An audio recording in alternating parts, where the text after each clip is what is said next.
Si Dios es un Dios soberano y todopoderoso, ¿por qué permite el sufrimiento? ¿Por qué permite el mal? ¿Por qué permite que tantos niños mueran de hambre?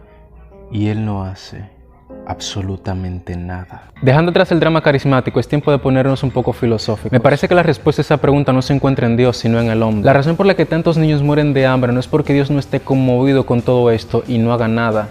Él ha creado un mundo con los recursos necesarios para que todos los que viven en él tengan alimento. Pero si cada uno anda detrás de su propio beneficio, entonces nadie tendrá tiempo de pensar en aquel que necesita. Además, suponiendo que Elon Musk, Jeff Bezos, Larry Page, Bill Gates se pusieran de acuerdo para subsidiar a todos los países africanos y otros en que hay niños sin alimento alguno, aún así, habrían niños muriendo de hambre. Porque no es un problema económico, no es un problema de carencia de recursos, es un problema que va un poco más allá. Jesús dice: ama a Dios con todas tus fuerzas, todo tu corazón y toda tu mente. Luego procede diciendo: ama a tu prójimo como a ti mismo. Si aplicamos filosofía a esto, Jesús nos está diciendo de alguna forma que si alguien no es capaz de amar profundamente a Dios en primer plano, no será capaz de amarse a sí mismo. Y como nadie da lo que no tiene, quien no se ama a sí mismo jamás será capaz de amar a nadie más. ¿Tiene sentido o no? Por esa razón, la gente pudiendo ayudar decide cuestionar a Dios. Por esa razón, las personas no muestran interés por los demás a menos que ellos tengan algún beneficio al final. Después andan diciendo que Dios es el depravado de esta historia. Ese es un punto.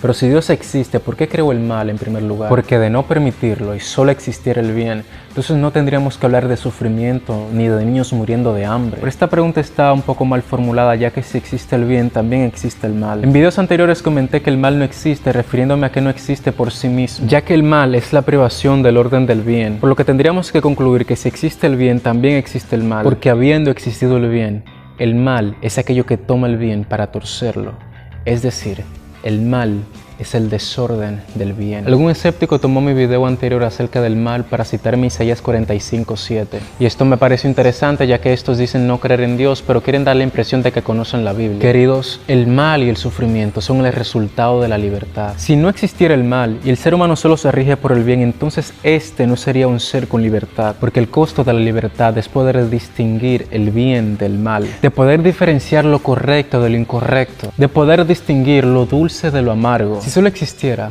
la opción de hacer el bien, ¿cómo sabríamos que verdaderamente amamos a Dios? ¿Cómo sabríamos si amamos a Dios por libertad o lo hacemos por imposición? La razón por la que Dios permite el árbol de la ciencia del bien y del mal en aquel principio es para que el hombre, pudiendo hacer el mal, decidiera propiamente amar y obedecer a Dios de manera voluntaria. Amigos, el amor no viene por imposición, viene por libertad. La libertad que viene por decidir lo que realmente quiero. Y lo que el hombre siempre ha decidido elegir ha sido el mal. Y esa es la razón de todas las tragedias presentes. No buscan a Dios, pero luego enloquecen por sus propias atrocidades, consecuencias de sus pecados, producto de su propia maldad, producto de su propia perversidad. Pero como me es más fácil culpar a Dios que aceptar las consecuencias de mi propio pecado y de mi propia corrupción, ese es el ser humano. Amigos, yo soy Alex y eso ha sido todo.